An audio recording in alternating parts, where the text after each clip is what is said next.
We are very lucky because our union is involved in everywhere. When starting with this crisis, COVID-19, our union is have meeting with Amazon, Microsoft, and Facebook, and they are for 24 hours. They provide everything: goggles, mask, and gloves. They provide 2 weeks stay home during this crisis pay. That's great. That's really wonderful, Amir. It seems like your experience really conveys the power of being together in a union on so many different fronts. That's better than the what we were able to win in the first package in the federal government for workers. I feel that everything what doing or local, that federal government follow us. Yes. We agree, don't we, Kelly Yes. and Francis? We want the federal government to follow the union negotiated benefits for all Good. workers. I'm really glad that Amir is challenging the richest corporations in the world, Amazon, Google, I think you said Microsoft too, Amir? Yes, it is. In making them do right by the workers on the front lines of this crisis that are considered essential. And that's a key demand in Protect All Workers. We don't think that only government should be the solution. You know, taxpayers have a responsibility, but we think multi-billion-dollar corporations that have been earning record profits also need to invest in the frontline workforce so that they have paid sick, free COVID testing, free healthcare coverage. That's the least that those very wealthy corporations can do.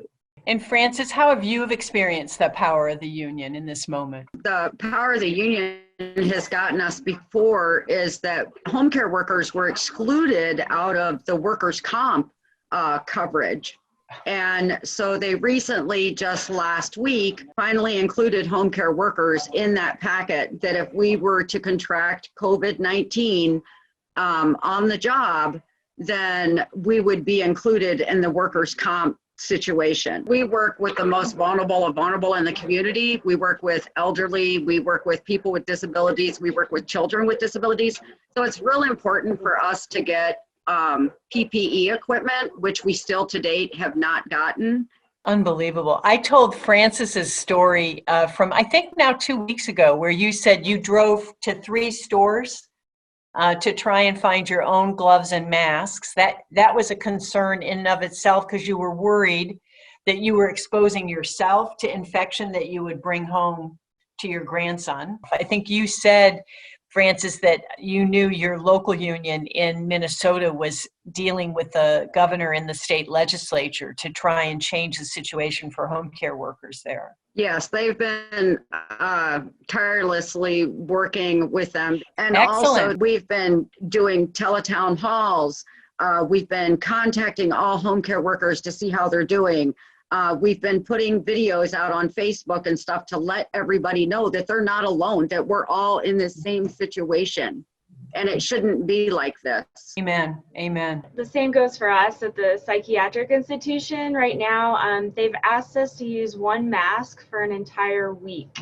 So at least 40 hours a week in 1 mask. And that's it's honestly just dangerous. This really highlights a lot of the issues that we've been facing for years, if not decades. As a union, we've been working together with management to have weekly meetings so we can work together and find solutions. We want everybody to be included in all of the health and economic protections that we are seeking for every worker in this country, no matter what job they do, what race, what immigration status. We are absolutely frontline workers. We are essential workers. We have nobody to replace us in our jobs. We are working tirelessly every day, round the clock, 7 days a week, and we're not going to be the forgotten anymore.